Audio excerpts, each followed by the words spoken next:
Joseba Ríos Garayza, que nos va a hablar de los pobladores paleolíticos de las cuevas de Aizbitarte. Bueno, Joseba Ríos fue un estrecho colaborador de Jesús Altuna en las excavaciones que estuvo. Es coautor de los monográficos de Aizbitarte 3. Es doctor en arqueología y actualmente es investigador del CENIE, el Centro Nacional de Investigación de la Evolución Humana, en Burgos también. En Burgos. Y bueno, es un experto en industria lítica y realmente es uno de los miembros del equipo que ha estado descubriendo en todo el País Vasco los últimos descubrimientos del arte parital. Y bueno, sin más, os dejo con Joseba Ríos y con su charla. Eskerrik asko, Javi. Bueno, eskerrik asko denoi tortxeagatik, itzaldi izango da erderaz, baina bueno, gero nahi baduzue amaieran galderaren bat egitea euskeraz edo, ni saiatuko naz erantzuten. Eta hasteko nahi dut eskertzea Felix Ugarte taldekoi, egin didan ofrezimendu hau emateko itzaldi hau, ezta? Eta nik uste dute oso oportunidade garrantzitsua da niretzat, eman ditut zenbait urte ikertzen Aizbitarteko materialak, industenez, ikertzen bai, induzketan ez naiz egon, baina materiala ikertzen bai, eta, beti da posgarria material horiei bizia ematea, eta errenteriari esatea zer topatu zen hor koba horietan eta ze garrantzia daukan horrek, ezta? Bueno, sin más, lo que decía en euskera, que agradecer en primer lugar a los miembros del Felix Ugarte Elkartea la invitación que me han hecho para participar en esta serie de conferencias, y a mí me hace especial ilusión venir aquí a contaros esto porque he estado bastantes años estudiando materiales sobre todo en la cueva de Aizbitarte 3, ahora he empezado a mirar algo de la cueva de Aizbitarte 4, y bueno, me hace especialmente ilusión contaros un poco los resultados de estas investigaciones, porque creo que tienen bastante interés, y creo que también tienen bastante interés y son cosas en general bastante poco conocidas fuera de la comunidad académica, ¿no? Y bueno, voy a intentar hacer una charla lo más amena posible, y de todas maneras, si al final de la charla queréis profundizar en algún aspecto, tenéis alguna duda, alguna cuestión, o incluso durante la charla, si tenéis alguna duda, de responderos en la medida de lo posible. Bien, bueno, voy a empezar por algo muy rápido, que es un poco hablaros un poquito de la localización. ¿Dónde se encuentra Aizbitarte? Imagino que todos los que habéis venido aquí habéis venido porque conocéis las cuevas perfectamente, muchísimo mejor que yo probablemente. El entorno lo conocéis también muy bien, pero quería llamar vuestra atención sobre un aspecto muy concreto. Esta es una imagen del Google Earth, que ya sabéis que os permite hacer visualizaciones 3D, y digamos que esta imagen está tomada desde las landas, ¿vale? Más o menos, creo que por aquí está Biarritz, por aquí caerá Bayona, Hendaya está por aquí. Bueno, lo que quería enseñaros con esta foto es dónde se encuentra Aizbitarte y la posición estratégica que tiene. Bien, todo esto que veis aquí, no se ve nada esto, bueno, venga, pues con el dedito, como antaño, ¿eh? Bueno, todo esto que veis aquí es, digamos, un relieve muy suave de colinas, que permite pues un paso muy fácil para las poblaciones humanas, es un entorno muy, muy apetecible para que los animales vivan. Más o menos por aquí está la famosa cueva de Istúriz, que igual también muchos de vosotros conoceréis, que es el gran yacimiento del País Vasco. Y aquí hay una franja, imaginaros que el mar está más hacia el interior, digamos que hay una franja costera mucho más amplia que la actualidad. Estamos hablando de una época glaciar en la que el nivel del mar está más bajo. Imaginaros una gran llanura con un relieve muy suave de colinitas y tal, que se extiende por toda la costa de Guipúzcoa hasta Vizcaya, ¿no? Bueno, pues este camino fue ha sido durante todo el Paleolítico una de las principales rutas de entrada desde Europa a la península ibérica. Y en el puntito rojo se encuentra Aizbitarte. Se encuentra en un lugar, lo que nosotros solemos llamar estratégico, en un lugar clave. Se encuentra justo, digamos, es casi uno de los primeros macizos kársticos que se encuentra en esta zona de paso. Justo en este punto en el que se estrecha la zona de paso, digamos, pasamos de una superficie amplia a una superficie más estrecha, en este punto es donde se encuentra la cueva de Aizbitarte.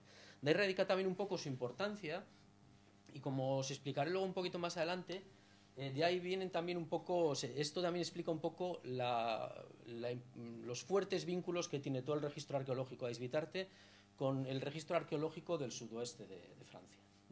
Digamos que en este sentido Aizvitarte es una cueva muy francesa, y no me entendáis mal, pero cuando analizamos los materiales arqueológicos, tiene muchas características que lo vinculan de manera muy estrecha a los yacimientos de Iparralde concretamente, y muy especialmente al yacimiento de Istúriz.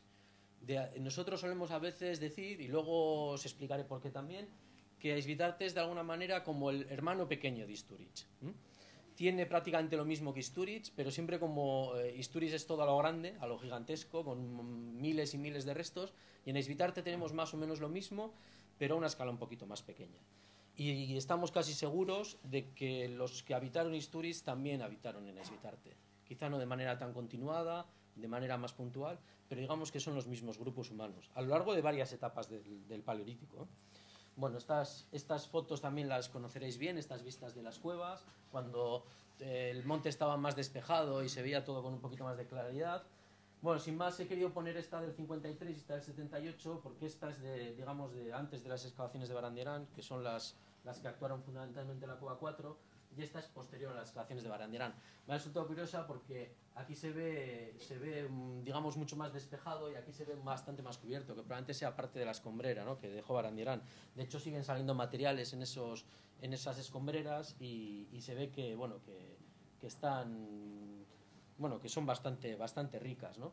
Bueno, la cueva Aizvitarte, como todos sabéis, y además si habéis podido leer los carteles de la exposición, que lo explican perfectamente bien, es uno de los primeros yacimientos arqueológicos excavados en el País Vasco. El otro día Jesús Altuna dijo que era el primer yacimiento arqueológico en cueva así excavado en el País Vasco. No es verdad, es el segundo. El primero es la cueva de Balzola, que se encuentra en Vizcaya, ya lo siento, pero ha tocado así, no estoy haciendo patria. Y el segundo es el del yacimiento de Aizvitarte. Es cierto que lo que se excava en Balzola, que lo excava un alemán que se llama Hagor, digamos que es una excavación muy pequeña y apenas deja constancia de ella, y en cambio las excavaciones del Conde Lersundi tienen mucha más repercusión. ¿Por qué? Porque algunas de las cosas que encuentra el Conde Lersundi en estas excavaciones son fundamentales para, digamos, dar un pistoletazo de salida a los estudios sobre el Paleolítico en el País Vasco, ¿no? Concretamente, el hallazgo de reno en las cuevas en Aizvitarte 4, de alguna manera da ese pistoletazo de salida, y a partir de aquí es cuando se empiezan a realizar ya excavaciones un poco más sistemáticas, a explorarse más yacimientos, y, digamos, se empieza a tener un poco de empaque, digamos, los estudios sobre el Paleolítico en el País Vasco. Es curioso leer un estudio sobre geografía del País Vasco y de Navarra, que creo que se publica en 1915, en el que se hacen volúmenes para cada una de las provincias del País Vasco y otro para Navarra. Y en el de Guipúzcoa, pues por ejemplo, la parte de historia y de prehistoria y geografía se describen con bastante detalle las cuevas de Aizvitarte, las excavaciones que ahí se realizaron y tal.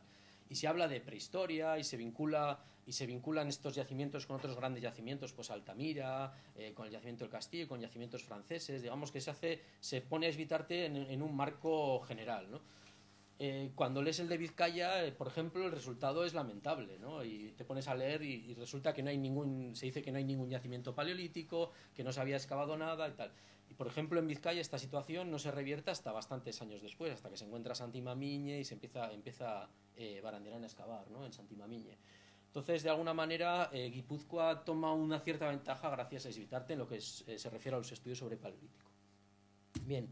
Después, el otro granito son las excavaciones de don José Miguel de Barandiarán, ¿no?, que realizan la cueva 4, fundamentalmente entre los años 1961, si me equivoco, y 1964. No, 60 y 64. ¿Vale? Son 4 años en los que excava un gran depósito arqueológico, digamos, en los márgenes de lo que habían dejado todas las excavaciones previas. Entre el Conde Lersundi y Barandiarán hay otras muchas personas que pasan por la cueva, excavan de manera más o menos controlada.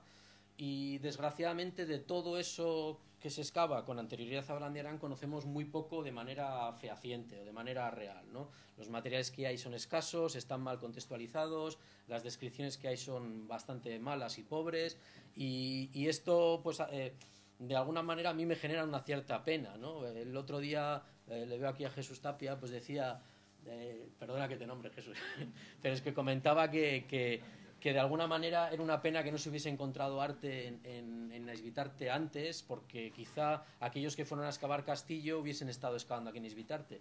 Yo de alguna manera, cuando dijo eso, yo pensé, pues casi mejor que no se hubiese encontrado arte en Esbitarte, porque si las excavaciones que se hubiesen hecho hubiesen tenido los mismos problemas que tienen ahora, por ejemplo, los materiales de Castillo para ser ubicados, o los propios materiales de estas excavaciones iniciales en Esbitarte para ser ubicados en su estratigrafía, en su contexto, pues la verdad es que da un poquito de pena, ¿no? Las primeras excavaciones que se hacen con un cierto ánimo, bueno, con un ánimo científico y con una rigurosidad, sobre todo porque se publican en parte, son las de Barandiarán, ¿no? Y digo se publican en parte porque Barandiarán básicamente lo que hace es excavar y publicar unas memorias muy muy pequeñitas, muy sucintas, ¿no? En las que básicamente hace una pequeña descripción de los niveles, una pequeña descripción de los materiales, hace una cosa que es muy buena, que es dibujar todo lo que a él le parecía realmente interesante. Entonces tiene las memorias están llenas de planchas con piezas dibujadas, lo cual luego nos permite reubicar esas piezas en sus niveles y tal, y permite hacer un proceso de reconstitución del yacimiento.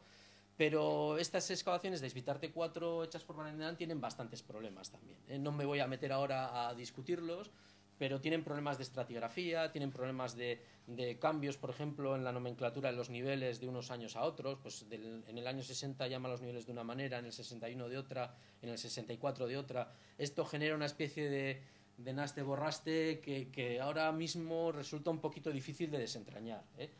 Y es una pena porque es un yacimiento fundamental, o debería ser un yacimiento fundamental para conocer la prehistoria del Paleolítico del País Vasco. Y yo creo que en parte debido a esto ha sido un yacimiento poco explotado también desde el punto de vista científico.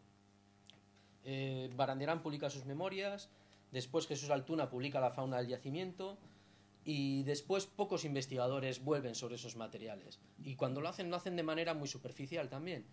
Y claro, yo el otro día pensaba y decía, es que han pasado ya más de 50 años desde que Barandiarán empezó las excavaciones en Esbitarte 4.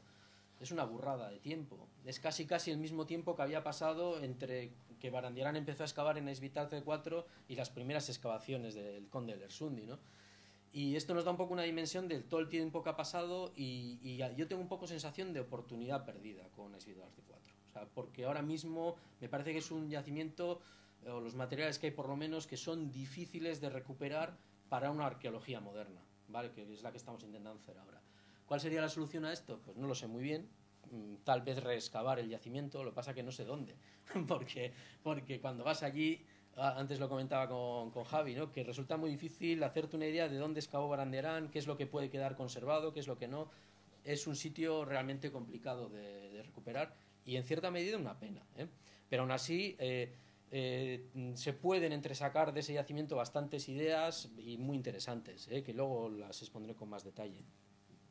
Bien, y la última fase es las de las excavaciones dirigidas por Jesús Altuna, sobre todo en la cueva 3, aunque también interviene un poco en la cueva 2, pero de manera más informal también, ¿vale?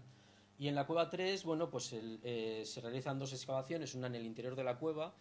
Es, digamos, la primera excavación que se hace dentro de la cueva 3 de manera sistemática, porque hay otras excavaciones previas que dicen que apenas hay yacimiento, que no sé qué. Hay muchas noticias de estas muy cortitas y muy imprecisas que generan más ruido que certeza.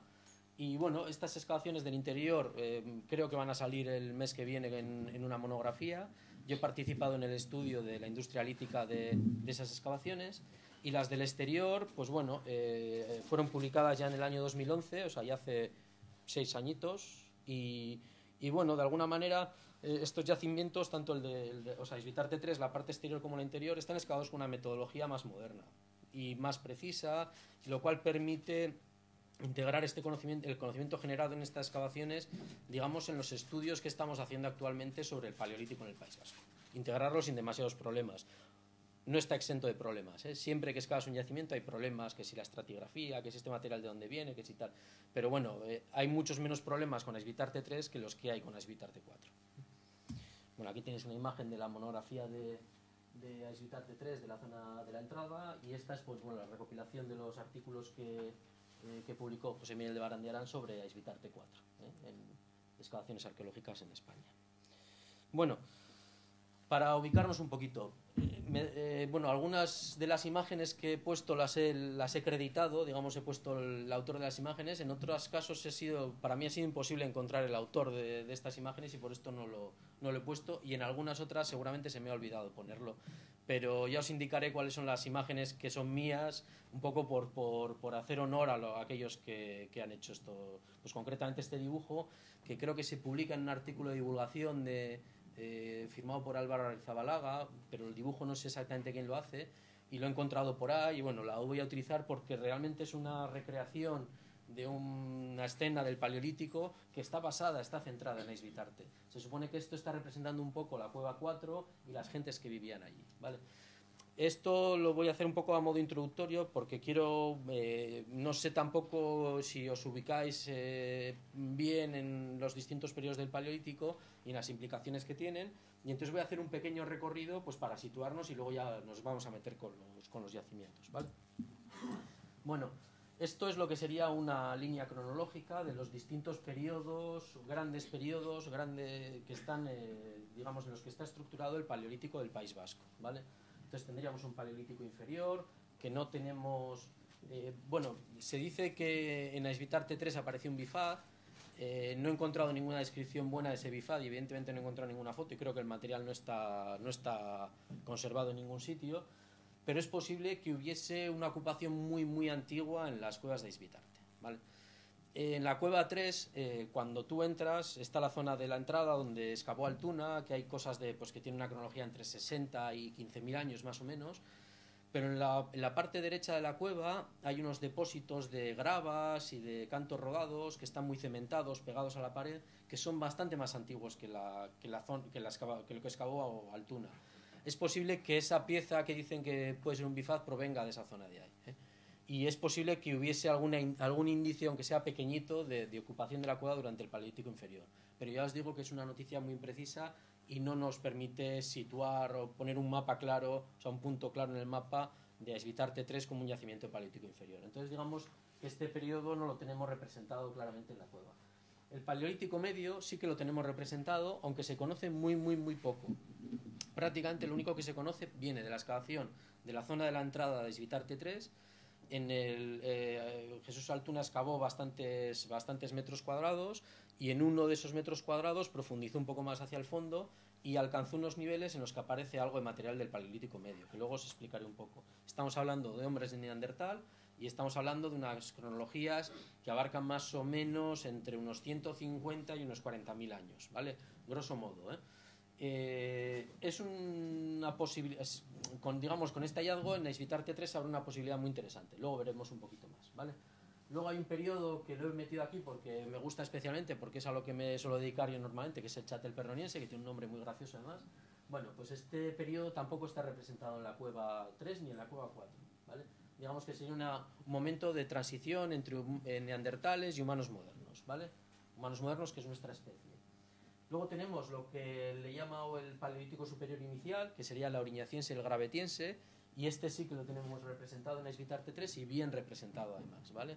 En principio tenemos ocupaciones auriñacienses en la cueva 4 y en principio tenemos ocupaciones gravetienses en la cueva 3, tanto en la zona de la auriñacienses en la 4 y en la 3, y gravetienses en la cueva 3, tanto en la zona de la entrada como en la zona del fondo. Y algunas de las manifestaciones de arte rupestre que la semana que viene os contará Diego en su conferencia se ubican y se relacionan perfectamente con este periodo gravetiense también, ¿eh? Concretamente las de la cueva 3 y las de la cueva 9, que imagino que ya habréis visto ahí en el panel, pero como no le quiero pisar el tema a mi colega, pues bueno, no voy a hablar sobre ello, ¿eh? Aunque me tengo que retener un poquito. Bien, luego tenemos otro momento que es el solutrense, que es muy característico y muy conocido porque tiene una serie de piezas, pues las hojas de laurel, las puntas de retoque plano y tal, que son como muy bonitas, algunas de ellas están en la exposición. Y Aizvitarte 4 es uno de los grandes yacimientos solutrenses del País Vasco, si no el mayor yacimiento solutrense del País Vasco, ¿vale? Tiene una cantidad de materiales enorme, de gran belleza técnica y de gran interés para los prehistoriadores. El problema es lo que os decía antes, que el nivel en el que aparecen estos materiales es un poco difuso, no está muy bien definido, probablemente tenga mezclas con lo que hay abajo y lo que hay arriba. Esto ha generado bastantes discusiones y bastante confusión acerca de estas ocupaciones ultrenses. Es posible que incluso haya dos momentos diferentes, uno más antiguo y uno más reciente, que están metidos en el mismo nivel. Con lo cual, ahora mismo utilizar ese material para hacer, pues por ejemplo, para elaborar una síntesis sobre este periodo en el País Vasco, se puede utilizar, pero de manera muy, muy superficial, ¿vale? No se puede profundizar demasiado en ello. Y luego finalmente tenemos el magdaleniense y el aciliense, que sería el último, digamos, los últimos cazadores-recolectores del Pleistoceno, del Paleolítico. Luego está el Mesolítico, que también son cazadores-recolectores, pero bueno, no me voy a meter en eso. Y esto también lo tenemos representado sobre todo en la cueva 4, y es posible que haya algo en la cueva 3, pero está en los niveles más superficiales y no está muy bien definido. Y a este periodo pertenecen los bisontes grabados de la cueva 5, ¿vale? Que están por ahí representados, concretamente el que pone salida y el de al lado son los dos de los bisontes grabados de la cueva 5, que insisto, no me voy a meter con ello porque es cosa de Diego, ¿vale? Bien. Otra cosa que es interesante también para que nos situemos, es que el clima ha cambiado muchísimo en los últimos 115.000 años. Bueno, durante toda la historia de la Tierra ha cambiado muchísimo, pero bueno, vamos a centrarnos un poco en los últimos 120.000, 130.000 años, ¿vale? Que tenemos esta gráfica. Entonces aquí tenemos las temperaturas medias en los distintos momentos, las distintas cronologías, ¿no? Con esto, ¿qué os quiero decir? Nosotros ahora en Naisvitarte, sobre todo, tenemos bien representado este margen de aquí, ¿vale? Veis que es el momento prácticamente de más frío, que de estos 130.000 años es uno de los momentos más fríos que se digamos, el último máximo glaciar. Esto va a tener implicaciones, pues bueno, lo que os decía antes, por ejemplo, que desciende el nivel del mar y la plataforma costera, digamos, es mucho más amplia, pues está a varios kilómetros, la costa estaría a varios kilómetros de lo que está hoy en la actualidad. Es importante porque también implica que la cobertura vegetal, por ejemplo, en la zona del entorno de Naisvitarte es más reducida que lo que es hoy en día. Habría menos bosque, menos recursos de madera, menos recursos vegetales. Es importante porque también este clima frío permite que habiten cerca de Naisvitarte animales que hoy en día nos parece imposible que hayan estado por aquí, pues como renos, perdices nivales, zorros de las nieves, animales de este estilo. Y bueno, es importante también porque de alguna manera estas condiciones climáticas obligan a los seres humanos a buscar distintos tipos de estrategias y de formas de vida para poder adaptarse a estas condiciones adversas. En cualquier caso, deciros también que el País Vasco durante el Pleistoceno y durante esta época de máximo glaciar se caracteriza también por ser una zona en la que este frío impacta de forma menos agresiva que en otras zonas de Europa. Por ejemplo, en esta época, en las grandes planicies de Polonia, por la cercanía de las grandes masas glaciares, de polares, pues no hay ningún tipo de evidencia de ocupación humana. Y solamente al final de este último máximo glaciar es cuando empiezan a volver los humanos a ocupar esas zonas.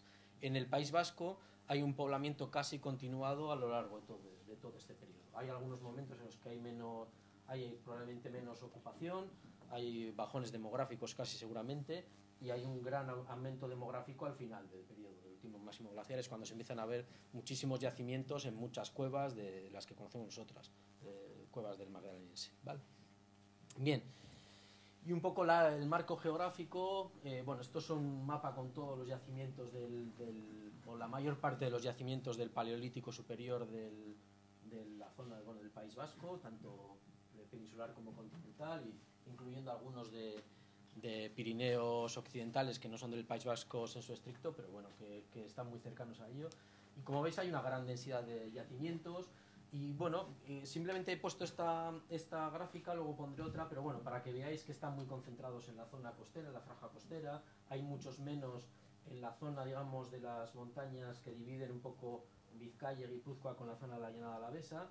Y luego es curioso, es un problema yo creo que de la investigación, que hay muy poquitas evidencias del Paleolítico superior en lo que es la zona del Alto Valle del Ebro y tal, pero ya os digo que creo que es un problema de la investigación, que no se ha sabido orientar bien a buscar estos yacimientos. Bien, entonces estos son los grandes periodos que tenemos representados en la cueva, y os he puesto una gráfica muy sencillita en la que bueno, vemos la cueva 4, la cueva 3, las evidencias de arte y más o menos fechas aproximadas para estos periodos, y para que os hagáis una idea de qué es lo que tenemos representado en cada una de ellas, ¿no? Pues en la 4, la primera evidencia que tenemos es de auriñaciense, con interrogación, luego os contaré un poco por qué. No hay evidencias gravetienses, hay una ocupación sultrense intensa, magdalense intensa, y también hay evidencias de ocupación aciliense. En la cueva 3 tenemos algo de musteriense, hay auriñaciense seguro, hay gravetiense seguro, solutrense con algunas dudas, luego las veremos, magdaleniense con muchísimas dudas y aciliense casi seguro que no. Bien, esto también el otro día, pues bueno, y algunas veces hemos elaborado este discurso, nos hace pensar que pudiera haber una ocupación alterna de las cuevas, ¿no? Porque casi como que en los momentos en los que la 3 no está ocupada o no está ocupada con claridad, la 4 está ocupada con mucha claridad. Bien, esto pudo haber sido así, pero tenemos muy poca información para asegurarlo con certeza, porque hay otros muchísimos factores que están interviniendo en la conservación de registro arqueológico en las cuevas. Y uno que os podéis imaginar son factores de conservación. En cuanto tengamos una arrollada, una riada, digamos poca sedimentación o distintos procesos, se nos pueden quedar borradas algunas de estas fases que pudieron haber existido en su momento. Y si hablamos de la cueva 4 y de la cueva 3, una cosa que es muy interesante señalar es que en la cueva 3 la zona, digamos, que sería más susceptible de haber sido habitada, que es la zona de la entrada, está completamente lavada, o sea, digamos que es una cuesta abajo y casi aflora la roca madre en el fondo, y en la cueva 4 pasa algo parecido. Lo que hubiese sido la zona, digamos, más proclive a haber sido habitada es la zona que se excavó de manera más intensiva al principio del siglo, bueno, a finales del XIX y principios del XX, y además también la zona, digamos, más externa tiene una ladera bastante pronunciada en la que probablemente pues hayan producido distintos procesos de lavado, etcétera, etcétera. Entonces tenemos distintos factores que pueden explicar sin tener, digamos, esta situación, sin tener que acudir al hecho de decir, no, pues en una época les gustaba más la 3 y vivían allí, y luego cuando ya les dejó de gustar la 3, pues se fueron a habitar la 4, ¿vale? Que es una explicación muy chula y que parece que queda muy bonito, ¿no? Pues mira, abandono una casa y me voy a la otra, pero a mí me cuesta utilizar este tipo de argumentación, sobre todo con la calidad del registro que tenemos, que no es la mejor del mundo. Bien, la posición de las cuevas, bueno, ya la conocéis todos, la 3, la 4 y la 5 donde ha aparecido el arte. Sin más, esta es digamos, el croquis publicado por Altuna de la cueva 3. Aquí está la verja de entrada. Esta es una trinchera que se hizo, creo que me parece que a principios del siglo XX, ahora no recuerdo muy bien, pero bueno, en la que se dice que no hay apenas materiales arqueológicos. Esta es la zona de la excavación de la entrada y esta es la zona de la excavación del interior, ¿vale? Que se realizó en distintos años. Ya veis que la excavación de la entrada no he puesto los cuadritos, pero es una excavación más reducida que la del interior, que es, digamos, el gran sitio donde se excavó. Bien, vamos a ir a la excavación de la entrada y os voy a contar muy rápidamente qué es lo que nos encontramos, para que os hagáis una idea, ¿vale? Para que sepáis qué tipo de materiales tenemos. Entonces tenemos básicamente dos tipos de registros. Tres tipos. Unos registros naturales, cosas que han llegado al yacimiento sin que intervenga la mano del hombre en ellas, pues por ejemplo restos de pequeños micromamíferos, hay algunos restos de peces que han podido ser traídos por pequeños carnívoros como hurones, etcétera, etcétera. Hay restos biológicos en los que ha intervenido la mano humana, sobre todo son los restos de fauna, porque restos vegetales hay poquitos, pues hay carbones y cosas de estas también, pero sobre todo son los restos de fauna, los restos de los animales consumidos en el yacimiento. Y luego tenemos restos tecnológicos, de herramientas. Básicamente tenemos herramientas de piedra, herramientas de hueso. Tenéis aquí un buen ejemplo de distintos tipos de herramientas de piedra y de hueso en la exposición.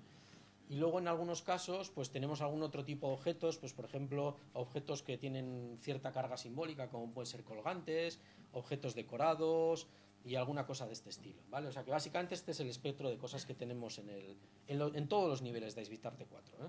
Entonces, bueno, Aisbitarte 3 y 4, perdón. Volviendo a esto, estos son los materiales de la cueva 3, de la zona de la entrada, que aparecieron en el contacto entre el nivel 5 y el 6. Inicialmente se asignaron al nivel 5, pero probablemente sean del nivel 6. ¿Cuál es el interés de estos materiales? Que estos son materiales que pensamos, y estamos casi seguros de ello, que son materiales realizados por neandertales en la cueva de Svitarte 3. Se corresponderían, por tanto, a las primeras evidencias de ocupación humana de las cuevas, de estas cuevas de Svitarte, y son además unas evidencias muy interesantes. Aquí lo que tenéis son dibujos, estos dibujos que hacemos los especialistas en lítica. Tenía un pequeño problema. Ahora hago muchas más fotos que antes. Esto lo estudié en el año 2008 y entonces hacíamos menos fotos y más dibujos. Los dibujos tienen una ventaja para nosotros, que nos permiten representar muy bien aquello que queremos enseñar, pero tienen una desventaja para el público que no está acostumbrado a verlos, que es que resulta difícil hacerse una idea de qué es lo que estáis viendo. Por eso os decía antes que también podéis acudir luego un poco a la exposición para ver distintos restos. Pero básicamente os quería contar que hay restos de época de neandertales, hay restos de lascas, raederas y distintos objetos de sílex y de otras materias primas que utilizaron para distintas actividades, pues raspar pieles, descuartizar animales, etcétera, etcétera. Esta es una promesa de futuro, ¿vale? El Paleolítico Medio en Svitarte 3, porque apenas se ha excavado y es posible que quede registro de esta época en bastante extensión.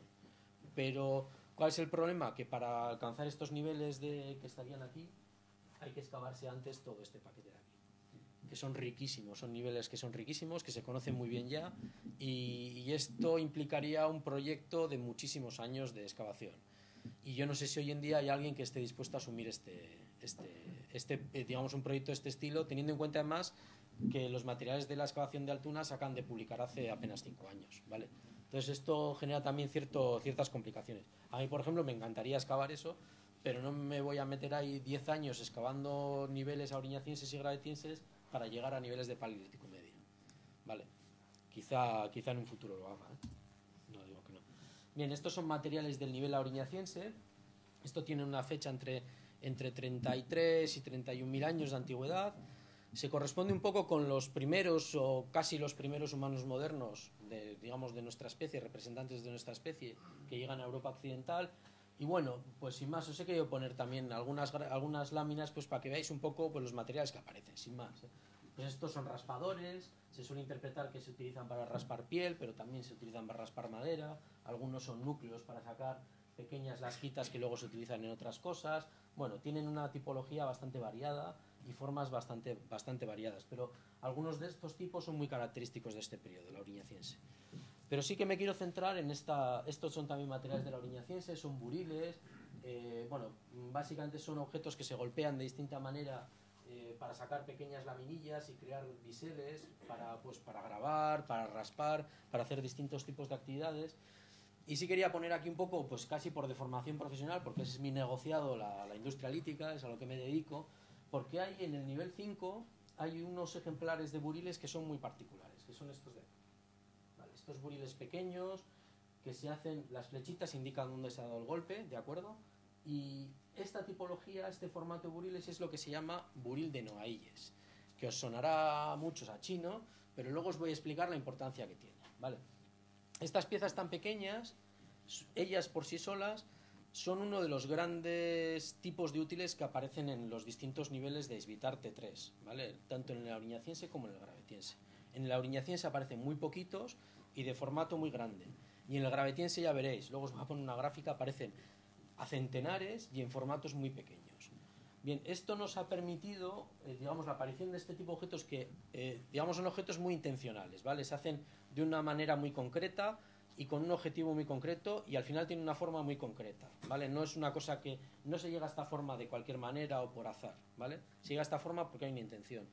Y son objetos que definen un periodo cultural dentro del gravetiense, que se llama el noaillense, que tiene una extensión, luego os enseñaré unos mapas y tal. Son muy interesantes porque nosotros en Svitarte 3, en el auriñaciense, entonces entre 32 y 30.000 años, tenemos objetos, buriles de Noailles, que normalmente suelen aparecer en contextos de 28, 26, 27, 25.000 años.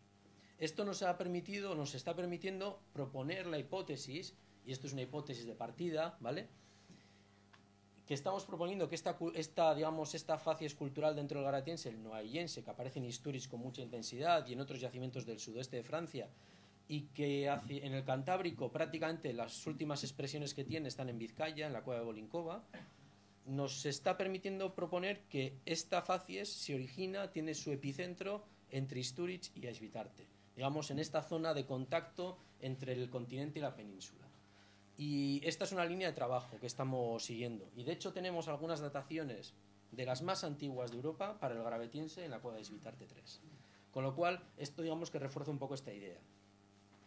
Por eso quería centrarme un poquito en estos objetos tan curiosos, que luego os voy a enseñar algunas fotos más cuando hable del yacimiento interior. Bien, esta es la industria de hueso. Ahora voy a hacer un pequeño desvío, ¿vale? Vamos a ir a la industria de hueso, fabricada en distintos tipos de huesos. Pues tenemos azagallas, tenemos punzones, tenemos espátulas. Y lo voy a hacer porque quiero que nos riamos un poquito aquí, ¿vale? Veo que no hay mucho público infantil. Bueno, bien, me voy a centrar en este objeto de aquí, ¿de acuerdo? Bien, que ahora lo voy a ampliar. Bueno, este objeto apareció en el nivel auriñaciense de Aizvitarte 3 de la zona de la entrada. Y es un hueso de pene de oso, ¿vale? Aquí tenéis una representación del esqueleto de un pene, o sea, de un oso de las cavernas, y más o menos el hueso del pene estaría aquí. Esta es un hueso de pene de oso. Bien, ¿por qué quería poner este objeto? Bien, primero porque es un objeto fabricado en un hueso de pene de oso. Es el único objeto que yo conozco, y os puedo asegurar que he hecho una búsqueda bastante intensa en la bibliografía, es el único objeto que se conoce fabricado en pene de oso de todo el mundo, ¿vale? Una cosa bastante curiosa.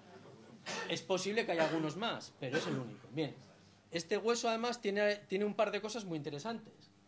No se ve muy bien porque son pequeñitas, pero ¿veis aquí con unas pequeñas rayas? Que vienen así. Bien, esos son huellas de corte. Esas huellas de corte se han dejado por un útil de sílex cuando se ha separado este hueso de la carne que lo rodeaba, ¿vale? Básicamente lo que estoy diciendo es que a un oso vivo o muerto le han cortado el pene, ¿vale? Y le han quitado el hueso, y después este hueso lo han fracturado y lo han utilizado. Aquí tenéis las huellas de utilización de este hueso. Son unas huellas abrasivas que se corresponden con una utilización como espátula. Y una espátula básicamente es un objeto que se utiliza para frotar. Yo lo dejo ahí. No voy a seguir, que me meto en un lío. Pero bueno, es un caso muy curioso. Estamos trabajando ahora en ello está ya publicado en la monografía, pero de manera muy rápida, y estamos trabajando para publicarlo. Aparte del chascarrillo y de la cuestión, digamos, jocosa, tiene mucho interés porque nos está hablando de una interacción entre humanos y osos, bueno, pues que es interesante explorar, ¿no? Nos está diciendo que esta gente o bien cazaban osos y luego los descuartizaban, y en este caso pues aprovechaban este hueso para hacer un útil, que puede ser una posibilidad, o bien encontraban osos muertos probablemente dentro de la cueva, en Aizvitarte 3, en la 4, en la 5, en todas las cuevas prácticamente de Aizvitarte, hay restos de oso de las cavernas dentro, de osos que iban allí a hibernar y se morían, no se despertaban de la hibernación. Y es posible que esta gente fuese a buscar esos osos, o bien que estuviesen hibernando y los matasen y los aprovechasen, o bien que estuviesen recién muertos, ¿vale? Porque tenía carne alrededor del hueso, o sea, no es que cogieron un hueso y lo usaron, ¿vale? Es un hueso fresco. Y esto es interesante también, porque sí que hay muchos casos en Europa de esta interacción entre humanos y osos, de aprovechamiento de osos, de consumo incluso de osos, o de utilización de huesos y dientes de oso para hacer herramientas, pero este caso es único pues por el hueso que han escogido en este caso para hacer el útil. Bien, y me imagino que Diego os hablará de esto también, pero bueno, en Aizvitarte 5 tenemos también una que está aquí la pieza, en esta vitrina de aquí, en la primera, y tenéis ahí el calco. Una de las primeras manifestaciones de arte mueble del País Vasco. Bien, y me diréis, ¿pero qué me estás diciendo, Joseba? ¿Qué es esto? ¿Es una piedra con unas rayas? Pues sí, efectivamente es una piedra con unas rayas. Lo que pasa es que le hicimos un análisis un poco concienzudo y llegamos a la conclusión de que esas rayas no tenían un sentido funcional, o sea, no se habían generado al hacer un tipo de actividad encima de la piedra, y sobre todo porque tenía una serie de huellas muy curiosas, más o menos rítmicas en este borde, a distancias más o menos semejantes, que tal. Y luego tiene algunas rayas por aquí que son un poco más pronunciadas, que podrían ser grupas de animales y tal.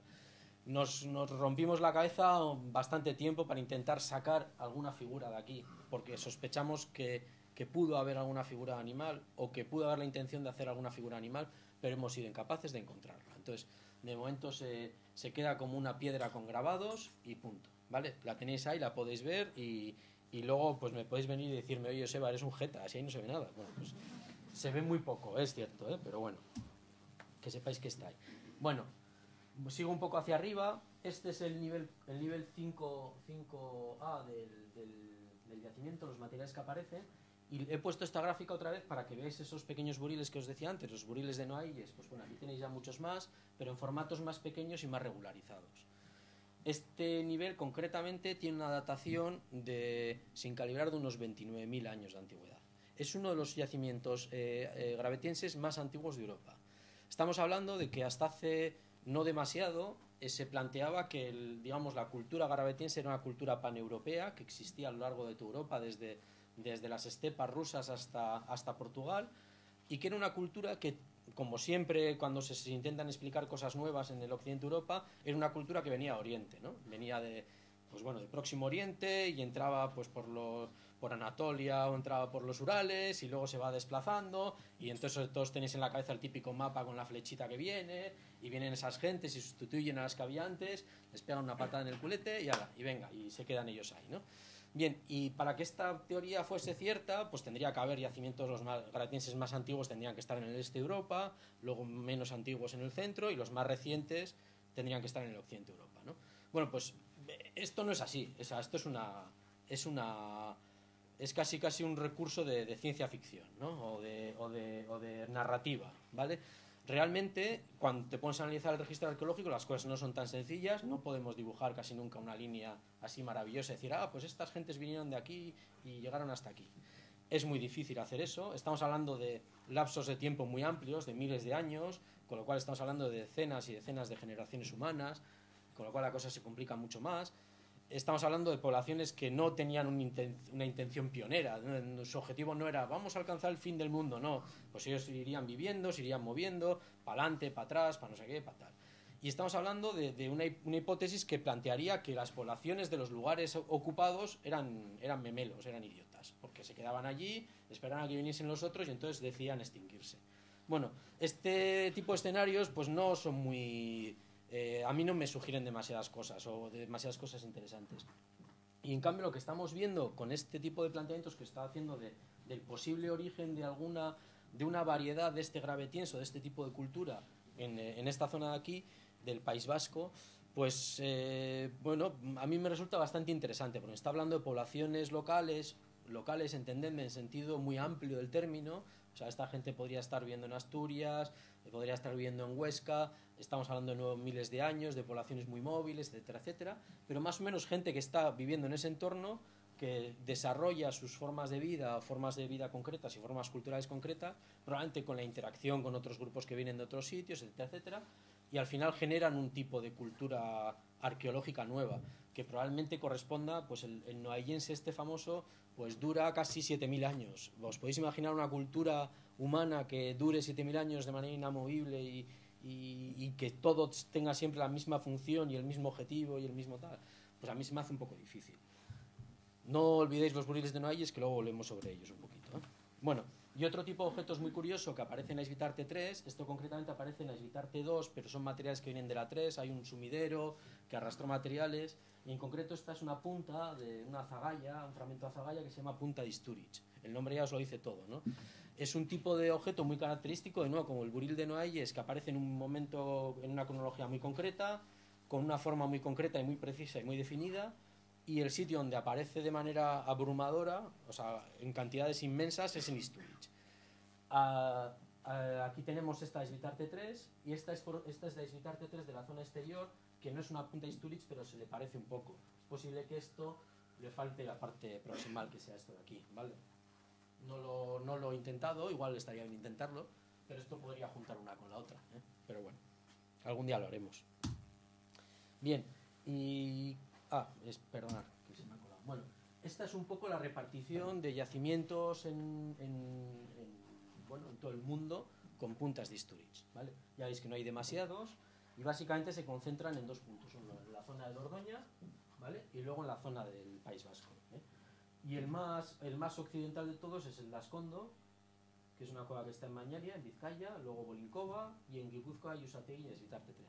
Sé de buena tinta que en Esvitarte 3, aparte de esta que os he presentado aquí, en las excavaciones del interior han salido al menos, creo que 3 fragmentos más de puntas de Sturridge, con lo cual el número empieza a crecer. Quizá hubiese sido bonito que hubiese metido en este gráfico el número de puntas que hay. En Ascondo hay una, Bolincova una, Usategui una, Esvitarte 3 igual 4, en Sturridge me parece que hay 90 y pico. O sea, para que os hagáis una idea de... Y luego pues nos vamos a Gargás y hay como una decena, en esta me parece que hay una, y en yacimientos pues de la Dordoña pues hay pues 3, 2, 1, no hay muchos números. De hecho el nombre de punta Sturridge se le pone por algo, ¿eh? Porque es un tipo de objeto muy concreto que surge aquí.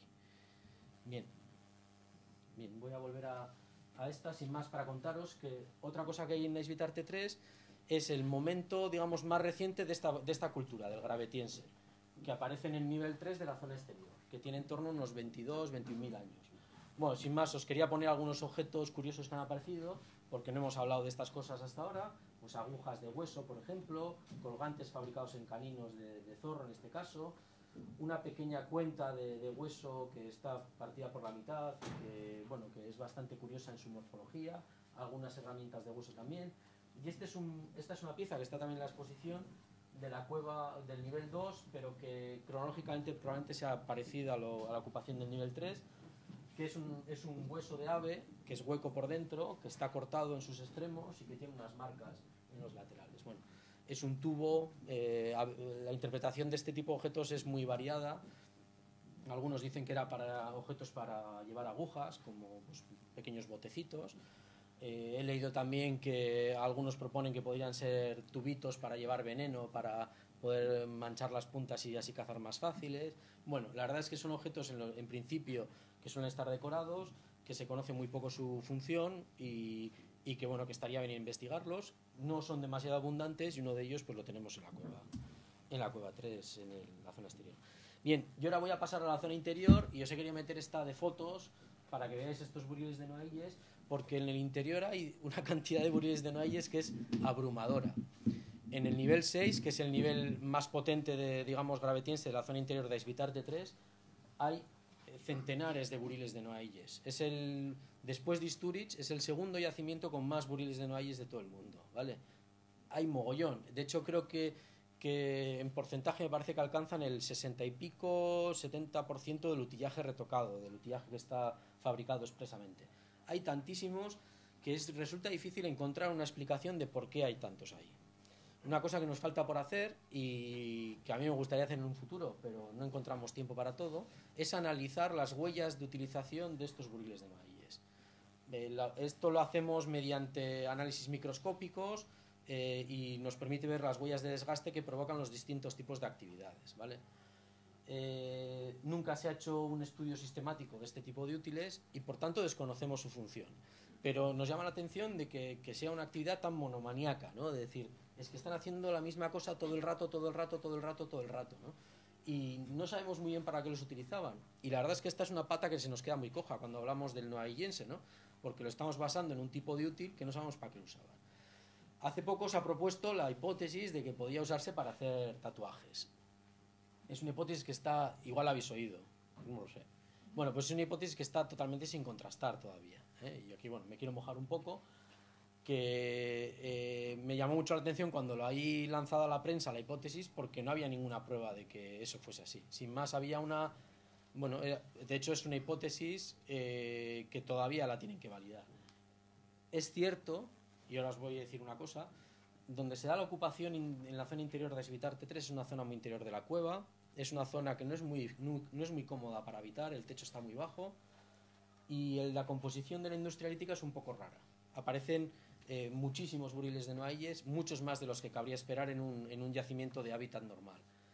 ¿Esto quiere decir algo sobre la función de este sitio? Es posible, pero son cosas que hay que tratar con cierta prudencia, ¿vale? Yo ahora me podría aquí llenar la boca y decir que no, eso evidencia un comportamiento ritualizado dentro de la cueva. No, ¿vale? Yo creo que sí que hay que buscar una explicación, pero hay que hacerlo a través de los medios adecuados. Y habría que hacer un análisis pues mucho más intensivo, mucho más intenso de este tipo de utillaje para saber exactamente para qué lo usaron y para poder adivinar cuál es el tipo de función. Porque igual resulta que nos podemos analizar estos builes de Noailles y vemos que los utilizaban para ranurar hueso, para sacar varillas, para hacer azagallas. Pues bueno, el comportamiento ritualizado de repente se convierte en algo, se convierte en un taller de fabricación de armas, ¿no? Que no tiene nada de ritual, ¿no? Todos los que habéis estado en un taller sabéis que de rituales hay poquito, ¿vale? Bien. Esto viene del nivel 5 de la zona interior de Svitarte 3, justo en el contacto con el nivel 4, y es una pieza muy interesante, porque es la única evidencia clara de presencia solutrense dentro de la cueva de Svitarte 3, que como os he dicho, luego os enseñaré, es muy abundante en la cueva 4. Es un fragmento de una punta foliácea, muy característico el retoque plano, ya veis que es una punta con negativos bifaciales, con retoque bifacial, muy finita, muy regular, muy recta. Y es un tipo de arma, bueno, es un tipo de útil que aparece normalmente asociado al solutrense. ¿Esto qué quiere decir? Que las gentes que estuvieron probablemente en la 4, pues también estuvieron en la 3, lógicamente. Pero en la 3, por algún motivo, no la habitaron de manera tan intensa como lo hicieron en la 4, ¿vale? Pero bueno, sin más he querido poner porque es una pieza curiosa, además bastante bonita, bastante estética. Bien, vamos a abandonar la cueva 3 y vamos a irnos a la 4. Bien, esta es la cueva 4. En este punto está la zona donde excavó Barandiarán, ¿vale? Os he puesto estos dos puntos. Aquí es donde están las pinturas que encontramos en 2013, me parece, que están al fondo de la cueva. Entonces, cuando encontramos las pinturas, una de las cosas que hicimos, que ya me imagino que os lo contará Diego, pero quiero contaros un pequeño, para que veáis un poco cómo son las cuevas, ¿no? Pues hicimos una prospección sistemática de toda la cueva 4 para buscar otro, pues si hubiese otros grabados, pinturas y tal. Y en esta zona aquí encontramos un montón, pero un montón literalmente, de tizonazos negros y de manchas negras en zonas que hoy en día son inaccesibles, ¿vale? En zonas altas del techo y tal. Pues nos fuimos con una escalera, las analizamos con cierto cuidado y cogimos algunas muestras de esos carbones para datarlas. ¿Por qué? Porque pensábamos que podrían ser, digamos, tizonazos que habían dejado los hombres paleolíticos cuando progresaban por las cuevas, ¿vale? ¿Por qué estaban en lugares inaccesibles hoy en día? Analizando un poco el entorno de esa sala, vimos que en los lados, a una altura como de 1,80, había un suelo estalagmítico, de una costra estalagmítica que estaba pegada en los bordes, que probablemente en algún momento estuvo cubriendo totalmente a 1,80 de altura la superficie de esa sala, con lo cual el suelo estaba mucho más alto y esos puntos que hoy en día son inaccesibles seguramente en aquel momento eran accesibles. Entonces nosotros nos hicimos la película, ¿no? Dijimos, bueno, pues en el Paleolítico cuando entraron a pintar había que un suelo estalagmítico, entonces estos son los tizonazos que fueron dejando cuando fueron pasando aquí los Paleolíticos. Cogimos esas muestras de carbón y las llevamos a datar.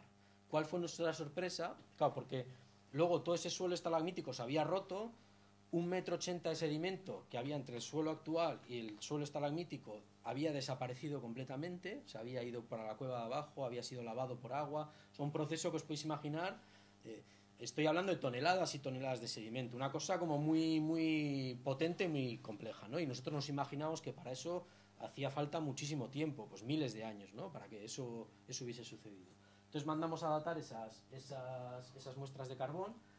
¿Y cuál fue nuestra sorpresa cuando nos dieron que más o menos en fechas calibradas eran en torno al siglo XI, siglo XII? Bien. Es más, cuando vimos esto nos acordamos que en la zona de paso, más o menos por aquí, en la zona en la que se baja la zona decorada, hay dos cruces grabadas, bastante incisas, dos cruces típicas medievales con los extremos anchos y tal. Bueno, pues resulta que esos sí que eran tizonazos, probablemente de antorchas, pero no eran de época paleolítica como nosotros pensábamos, sino que eran de hace pues apenas 800 años de antigüedad.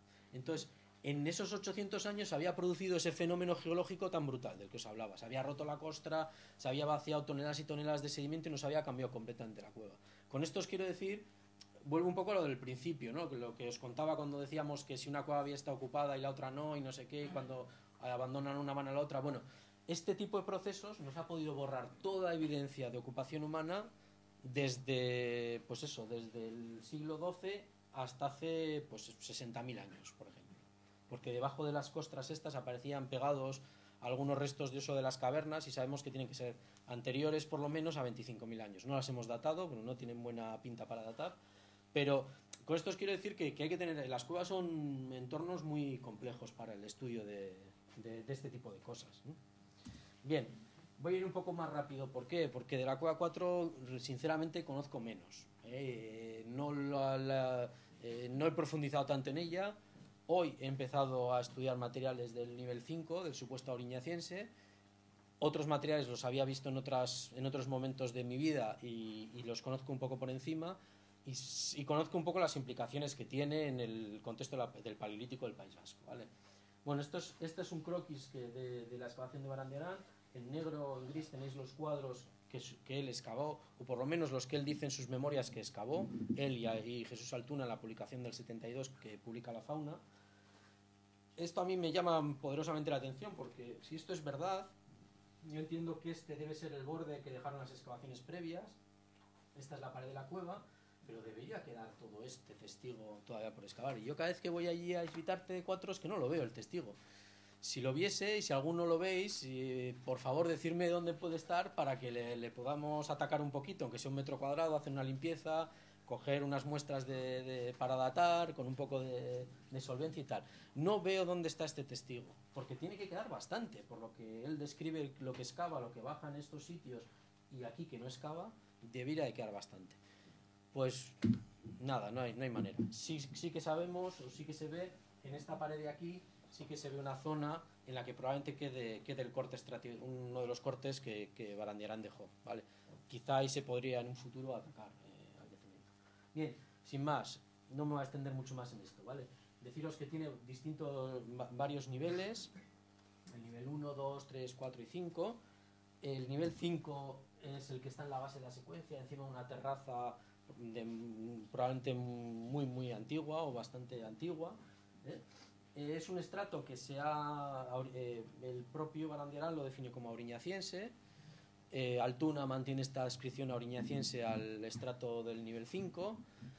Esta descripción se conserva en el tiempo hasta que hay algunos que empiezan a decir que no es auriñaciense, que es gravetiense. Yo no sé muy bien cuál es el criterio que utilizan, pero lo dicen. Y bueno, y los materiales que aparecen son de este estilo, que sí que tienen un cierto aire auriñaciense, pues estos raspadores que os enseñaba antes y cosas de estas. Hoy he estado mirando materiales de este nivel y os puedo decir que si es cierto lo que he visto, no es auriñaciense ni de coña, vamos. Probablemente sea bastante más reciente. Y yo sospecho que debe ser un gravetiense muy parecido al del nivel 3 de la cueva 3. Pero bueno, ahí lo dejo y tendré que seguir yendo unos cuantos días más a mirarlo con un poquito más de calma. Bien, encima de este nivel hay el famoso nivel solutrense Svitarte 3, con estas puntas. Tenéis unos cuantos ejemplares ahí en la exposición que los podéis ver luego, de estas puntas foliáceas, puntas de escotadura, puntas de muesca, hojas de laurel, hojas de base cóncava, etcétera, etcétera. En rojo tenéis las que son de Svitarte 4, esto lo cogí en una publicación, estas otras pues algunas de Borinkova, alguna de tal, de distintos yacimientos, ¿vale? Es un nivel muy rico, no solamente en industria lítica, sino en industria ósea. Tiene decenas de azagallas, de puntas de hueso, objetos muy curiosos, y es un yacimiento, o sea, es un nivel que, lo que os decía al principio, ha pasado un poco sin pena ni gloria, porque lo excava Barandiarán, lo publica en sus memorias de manera muy escueta. Poco después, no demasiado tiempo después, un investigador americano, Strauss, viene a estudiar esos materiales. Ya el propio Strauss dice que él ve problemas en la ordenación de los materiales de ese nivel, ve cosas que no le cuadran o cosas que le sugieren que puede haber mezcla o con otros niveles o que puede haber un desorden dentro de ese nivel, y él publica una descripción muy pequeña y dibuja algunas de las piezas foliáceas. Punto. Nadie más ha venido después a decir, oye, voy a estudiar esto con un poco de calma, le voy a dedicar un poco de cariño. no hay un estudio concienzudo de Aizvitarte 4. O sea, está por hacer. Ahí lo dejo. Bien, luego os quería poner, esto es también esto es un poco fetichismo ya, ¿eh? Es un poco como lo del hueso del oso. Bien, hay unos cuantos temas, cuando te dedicas a esto hay unos cuantos temas que te sugieren más que otros, ¿no? Y sobre todo a mí me gustan los temas que son un poco polémicos, ¿no? Porque, bueno, pues hablar de lo que ya todo el mundo sabe, pues es un poco aburrido, ¿no? Entonces, a veces hay que meterse con cositas un poco más interesantes. Bueno, esto que os voy a decir os va a sonar a chino absolutamente, pero bueno, como estáis aquí, os veo que estáis a gusto, pues yo lo suelto y luego ya veréis. Bueno, normalmente en la secuencia que nosotros conocemos siempre, el paleolítico de los distintos periodos, después del solutrense venía el magdaleniense, ¿no? Y ya está. Y los que habéis estudiado historia o en la escuela, si os acordáis, pues esta es la secuencia normal, ¿no? Solutrense, magdaleniense. Bien, hasta que, pues hace ya unos cuantos años, en Francia decidieron que entre medio, con un buril, así de manera continua, lo que hacen es irle sacando trocitos. ¿Vale? Ya veis que tiene como, no sé si lo llegáis a ver, pero es una línea que está construida como con puntitos, ¿no? Que se van sacando. Bien, pues resulta que en el yacimiento de Aizvitarte 4, Barandiarán encontró en su momento una de estas azagallas de decoración pseudoescisa. Entonces, bueno, la encontró, quedó un poquito en el olvido, luego la volvieron a describir. Entonces alguien, cuando leyó lo de Badeguliense, dijo, pues si es que en Aizvitarte 4 hay una cosa parecida a esta. Y entonces, automáticamente, en Aizvitarte 4 hay Badeguliense. Claro, para el resto de los mortales todos nos quedamos un poco así como, ¿pero de qué estáis hablando? Sí, no, tiene que haber Badeguliense porque hay una zagalla con decoración pseudoescisa, ¿no? Y bueno, ahí hay una discusión pues un poco numantina, pues bueno, entre los que defienden que en la zona cantábrica existe este Badeguliense y los que defendemos que en la zona cantábrica no existe este Badeguliense. Y entonces, bueno, pues nos pegamos con tonterías de estas, pues que si este hueso viene de la parte alta del nivel y probablemente sí que evidencie igual un momento de no sé qué, tal cual. Tonterías, ¿vale? De tonterías de arqueólogos y de paleolitistas. Pero bueno, sin más, contaros esto, os quería contar esto porque es uno de los objetos más representados de la cueva de Aizvitarte 4 y más conocidos, ¿vale? Y que tiene una mayor implicación para las discusiones que ahora mismo hay sobre el paleolítico. En concreto tiene interés para esta discusión sobre si el Badeguliense está en el Cantábrico o no, que a mí no me interesa demasiado la discusión esta, pero deciros que está presente y es una de las cosas que se trabajan. Y ya está, y ya acabo con este inciso.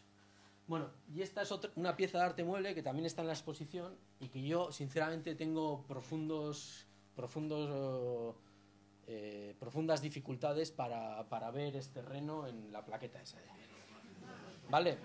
Entonces yo creo que creo que algunos habéis respirado con tranquilidad, ¿vale? Yo tengo profundos problemas también porque no soy especialmente bueno viendo estas cosas. Antes lo estaba mirando con un poco de atención y sí que me ha parecido ver un poquito del morro o algo que podía ser un morro. Pero bueno, tendría que verlo con un poco de calma y con una luz un poco más esto. Pero bueno, es una figura es una representación no muy conocida. Está ahí, ¿eh? O sea, si se pusiese una luz buena y tal, la veis seguro, ¿vale? Está ahí. Pero es una representación que casualmente se cita muchas veces, pero las dos únicas imágenes que he podido encontrar de esa pieza son estas dos. Pues esta que hizo Breil cuando la encontró y esa que es un calco mejorado que hizo Ignacio Barandiarán allá por el año 69, ¿vale? Me llama la atención porque es una representación de reno, es una de las pocas representaciones de reno que hay en la península ibérica, y está en una plaqueta grabada. Es cierto que se encontró fuera de contexto, con lo cual es difícil asignarla a un nivel arqueológico concreto, y bueno, me ha llamado la atención que esté tan poco dibujada. Quizá es porque como no se ve demasiado bien, pues es un poco difícil hacerle fotos y presentarla de manera un poquito solvente. Pero a diferencia de lo que os enseñaba antes de la plaqueta grabada de la Auriñaciense de Aizvitarte 3, en la que no se ve nada, bueno, aquí por lo menos tenemos una figura de un animal y, hombre, algo es algo, ¿eh? ¿Vale?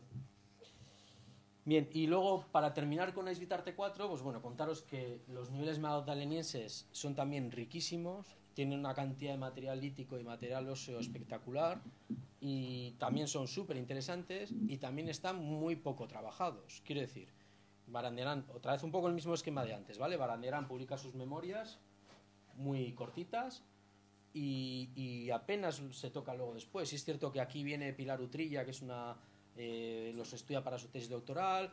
César González Sáez también los estudia para su tesis doctoral. O sea, el madrilense está un poco más trabajado que el solutrense, pero ha influido muy poquito o ha intervenido muy poquito en los debates que hay sobre el magdalenense en la región cantábrica.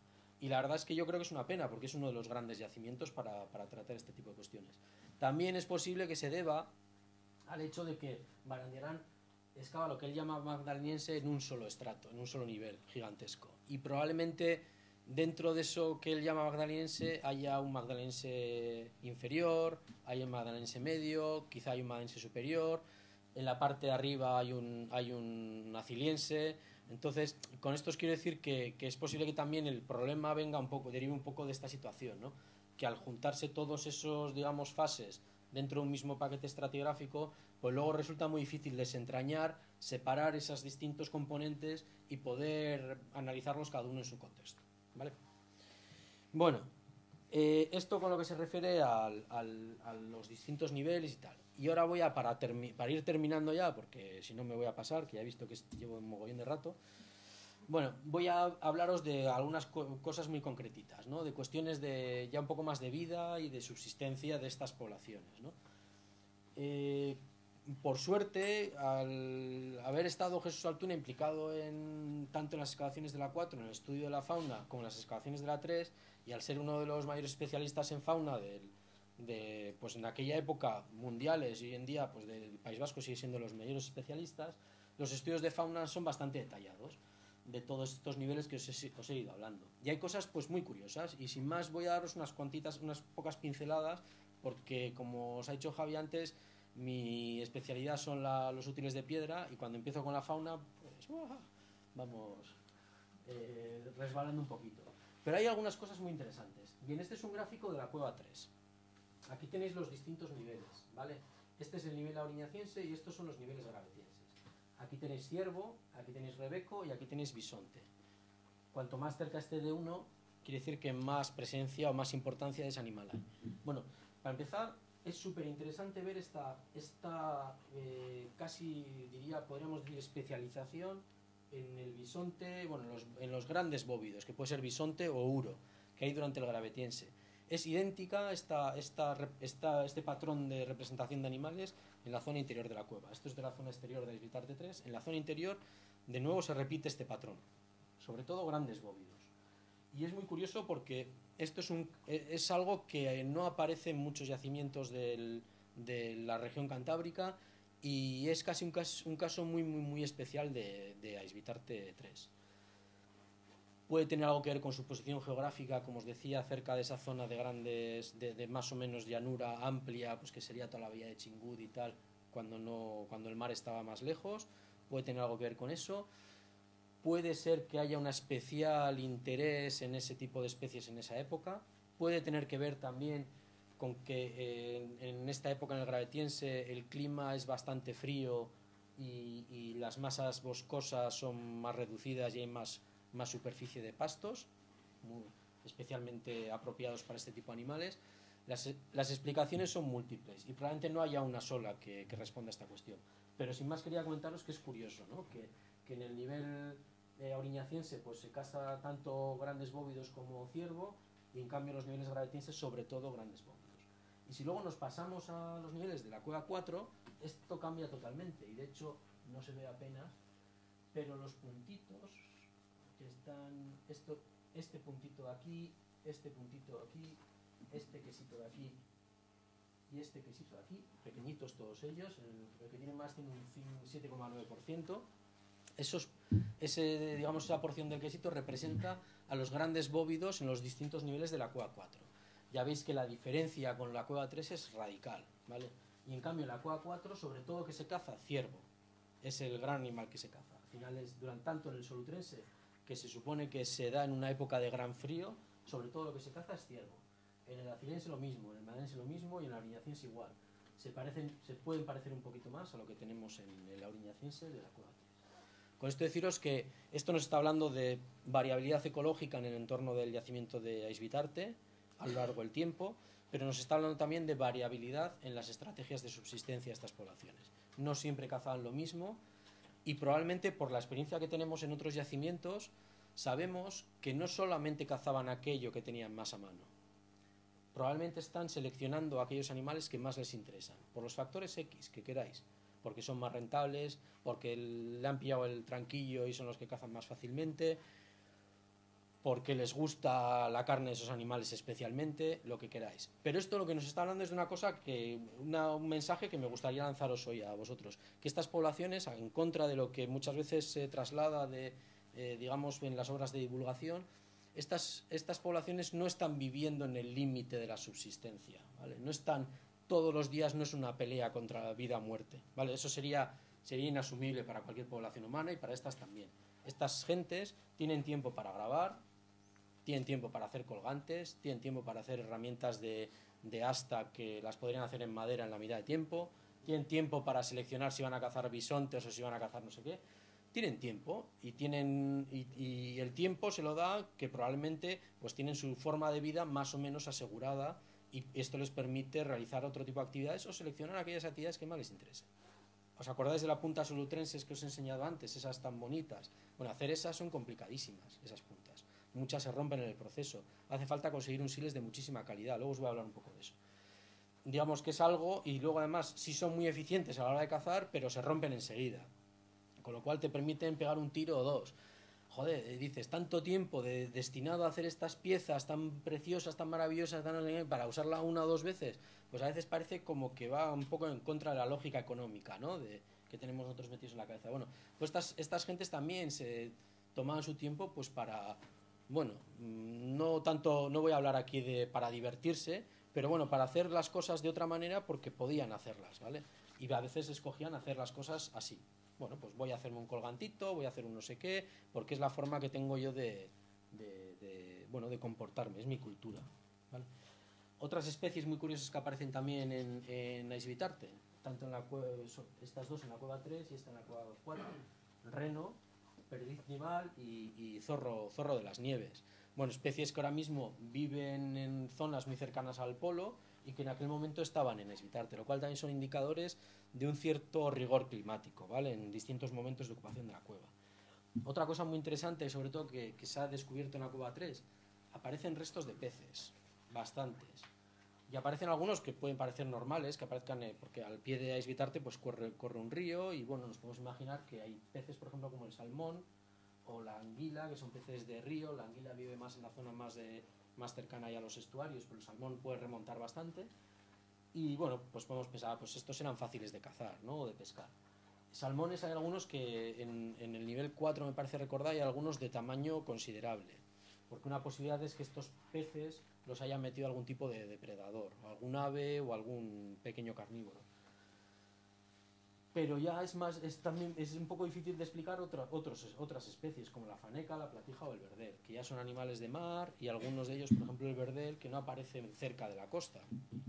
Pueden aparecer evidentemente, pero nos está hablando de que quizá, o nos está sugiriendo, y esta es una cuestión que se ha quedado abierta y no sé yo muy bien cómo se va a poder resolver, que quizá ya desde la Auriñaciense los habitantes de Aizvitarte tenían comportamientos pesqueros o aprovechan estos recursos marinos.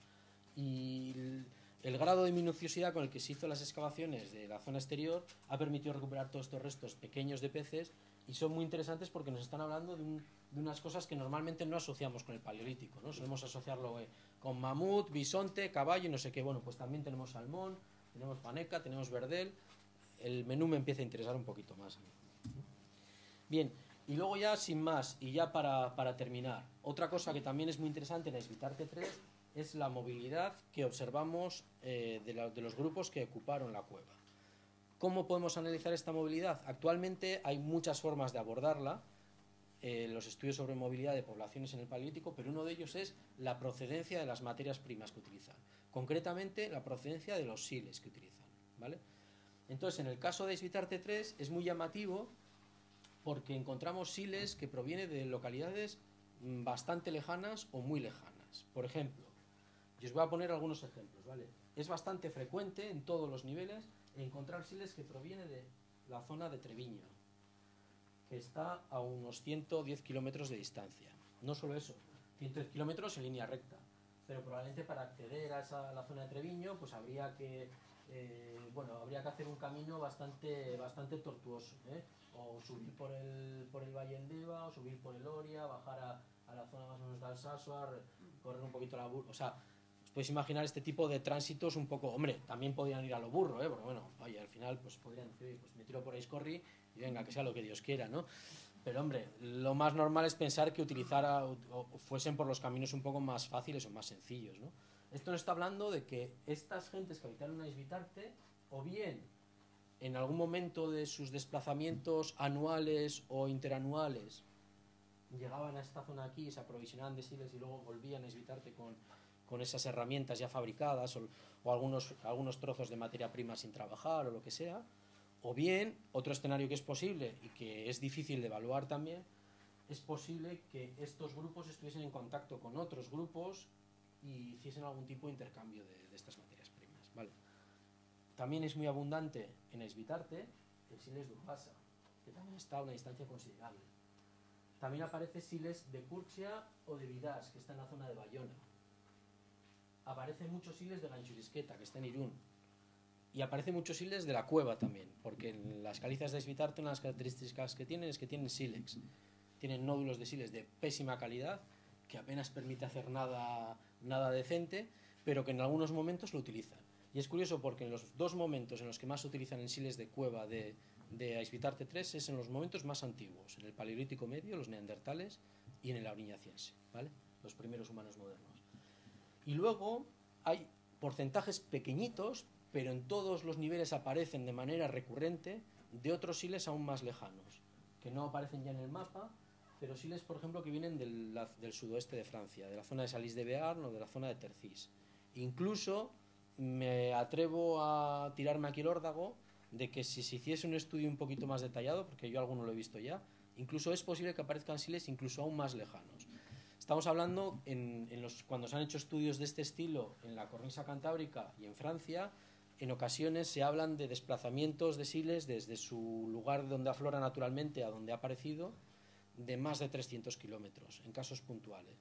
En este caso, en Esvitarte 3 y en Esvitarte 4 también, yo estoy seguro porque algunos los he visto, hay siles de de procedencia muy lejana. Estamos hablando casi de 200, 300 kilómetros, ¿vale? Sería muy interesante que se analizase eso con un poco más de detalle. Esto que nos está diciendo, dos cosas. O nos está diciendo gran movilidad de las poblaciones, o que tenían un territorio de influencia muy amplio, que se desplazaban y que eran capaces de explotar territorios muy grandes, o bien que eran poblaciones que tenían redes sociales y redes de intercambio más o menos establecidas y más o menos constantes. Y aquí quiero volver un poco otra vez a lo de Istúriz. Esto es muy interesante porque Istúriz, os he dicho antes, que es el gran yacimiento del País Vasco. Es como el hermano mayor de Esvitarte. Todo lo que tenemos en Esvitarte lo tenemos en Istúriz por 10. Puntas de Istúriz, 3, por ahí tienen 90. No sé qué. Cuevas con arte. Aquí, bueno, Cuevas con arte más o menos el mismo número, pero figuras seguro que tienen 10 veces más. Yo qué sé. O sea, todo lo que os imaginéis en Istúriz por 10, ¿vale? Por 20. Bueno, pues esto nos lleva un poco a pensar en esta idea que se ha manejado al hablar de prehistoria y de paleolítico durante mucho tiempo, de los lugares de agregación, ¿no? De esos lugares grandes, cuevas grandes, lugares, digamos, accesibles, centrales, en lo que los grupos se podrían reunir o podrían ir allí, distintos grupos, intercambiar parejas, objetos, etcétera, etcétera. Esto de nuevo es narrativa, o sea que esto que estoy contando no hay pruebas, pero sí que tenemos evidencias muy fiables de la vinculación intensa entre Istúriz y Esvitarte, y tenemos eso por un lado, y luego por otro lado sabemos que Istúriz es un yacimiento mucho más potente que Esvitarte, lo cual puede sugerir que esto que puede parecer una narrativa, puede parecer una ficción o puede parecer una historieta que os esté contando, pudo haberse dado en realidad. Sabemos que estas poblaciones tenían que juntarse de alguna manera entre grupos, porque si no, pues tendrían distintos problemas pues derivados de la consanguinidad, ¿no? De juntarse siempre los mismos con los mismos, pues eso ya sabéis los problemas que acarrea y hace que una población sea inviable, o sea que tienen que intercambiar parejas. Sabemos que es posible que intercambien objetos. De hecho, hay muchas evidencias en todo el Cantábrico pues, de transporte de ámbar, de esteatita, de huesos de animales pues, tipo ballenas, cachalotes, etcétera. Hay transporte de conchas, ¿no? Pues a veces aparecen en algunos yacimientos cantábricos conchas mediterráneas, a veces aparecen en yacimientos mediterráneos conchas atlánticas. Sabemos que este tipo de movilidad existe. Lo que os decía antes de los siles. Tenemos otras evidencias, por ejemplo, yo creo que Diego el próximo día os contará la gran vinculación que tienen las manifestaciones artísticas de Esbitarte, de los distintos sitios, con yacimientos, por ejemplo, de los Pirineos o de la zona de Dordoña. Sabemos que estos vínculos existen y estos vínculos están funcionando durante, al menos desde el Paleolítico Medio hasta el Magdaleniense. Y sabemos que tienen y tenemos evidencias para poder analizarlos. Solo nos falta pues trabajar un poquito más en esta dirección y poder, no sé, pues igual en otra vez que venga a hablaros, pues, a dar una conferencia de este estilo, pues poder contaros un poquito más sobre estas cuestiones, ¿no? Pero ahora mismo pues estamos trabajando en ello, como dijo aquel, y es que ricasco, y bueno, pues si tenéis alguna pregunta, pues estaré encantado de responderos.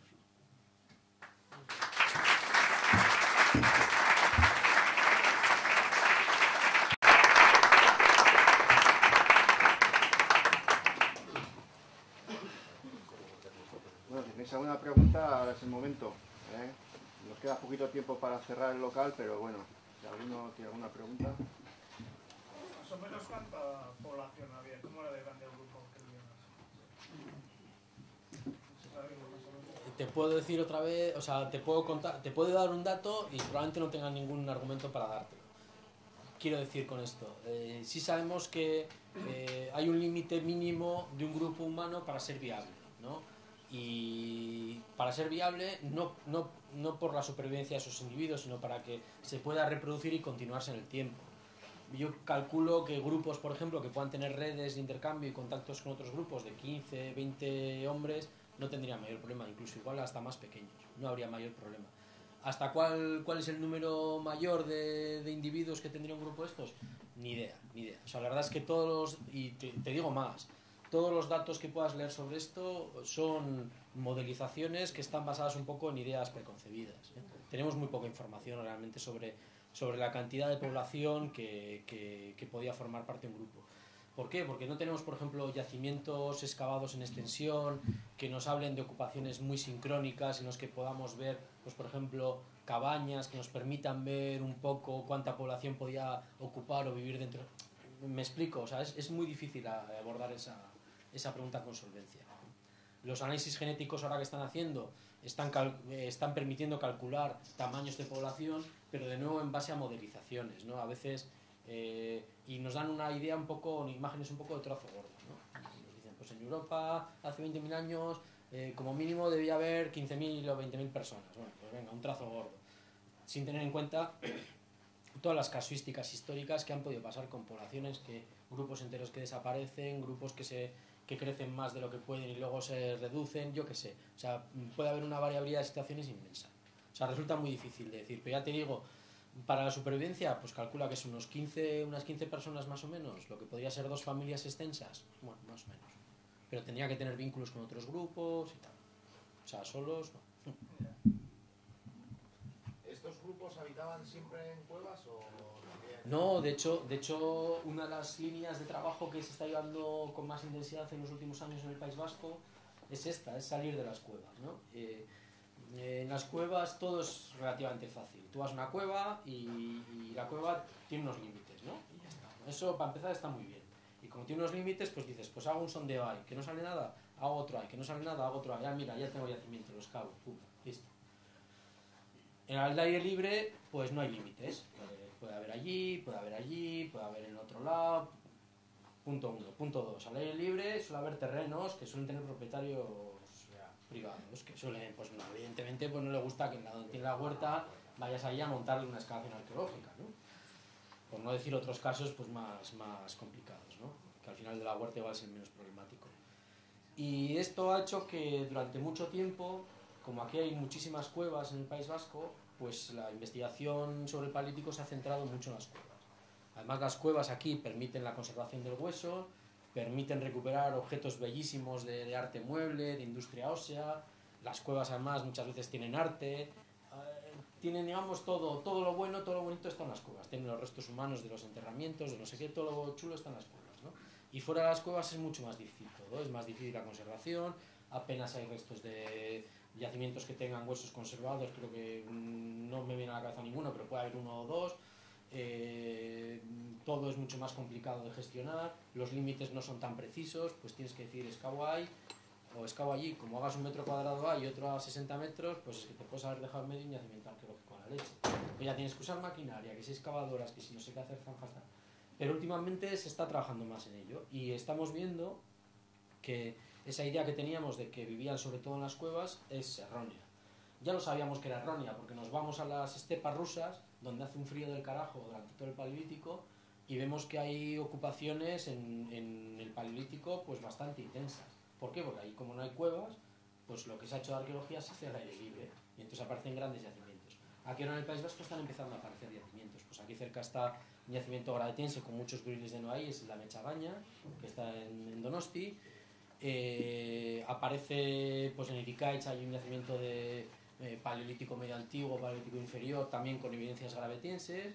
Yo estoy excavando uno en Vizcaya, en Arambalcha, que tiene cosas chatelperronienses de paleolítico medio. Bueno, pues un poco estamos trabajando en distintos sitios, pero queda muchísimo trabajo por hacer en la arqueología al aire libre. Sí. ¿Por qué no aparecen gestos humanos? ¿En Isturiz tampoco hay? En Esvitarte 3 sí. En Esvitarte 3 hay dientes. ¿Ah, sí? Hay 3 dientes. 2 estoy seguro que son humanos y uno no creo que no es humano. Está publicado como humano, pero yo tengo ciertas dudas. Corta. Vale, hay 2 restos humanos seguros, 2 dientes. En el nivel 3, si no recuerdo mal. En Esvitarte 4 quiero recordar que no hay ninguno. Bueno, en Isturiz sí que hay restos humanos. Bueno, a veces esto es un poco producto casi del azar. Que tengas la chifla que te toque en el yacimiento que excavas. Primero, que hayan depositado ahí restos humanos. Y segundo, que estés excavando donde han depositado esos restos humanos. En Esvitarte 3 queda una extensión gigantesca por excavar todavía. Quién sabe si no pudiera haber ahí restos humanos en algún sitio.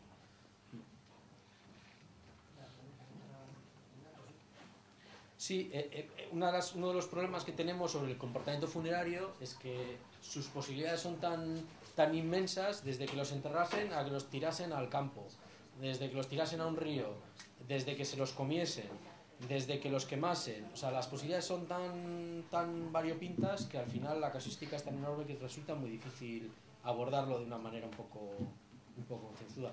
Sí es cierto que si analizamos todo el Paleolítico europeo y contamos el número de enterramientos que hay, son tan pocos que necesariamente te lleva a pensar que enterraban en momentos muy puntuales a individuos muy concretos y que lo normal era que los tratamientos de los muertos fuesen mucho más pedestres. Yo no te sé decir, no la vislumbro.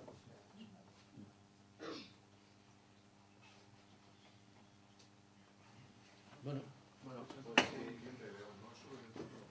¿cuál? Diente de león, ¿no? Joder, pues ahora me pillas, no sé de qué nivel es. ¿De qué nivel es el diente de león? Gravetiense. Sí, puede ser gravetiense, sí. Pero bueno, también. El león de las cavernas tiene. Es que aparece en periodos muy antiguos, o sea, te aparece en el Pleistoceno medio ya el león de las cavernas. O sea, estamos hablando de 250.000 años.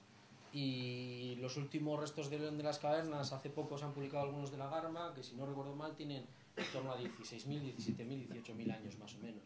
O sea, que es un animal que está constantemente y probablemente esté en época glaciar y en época menos glaciar también, sí. Pero ese en concreto no sé de dónde viene. O sea, gravetienses, entonces, sí. Bueno, pues muchas gracias de nuevo. Como hemos visto y como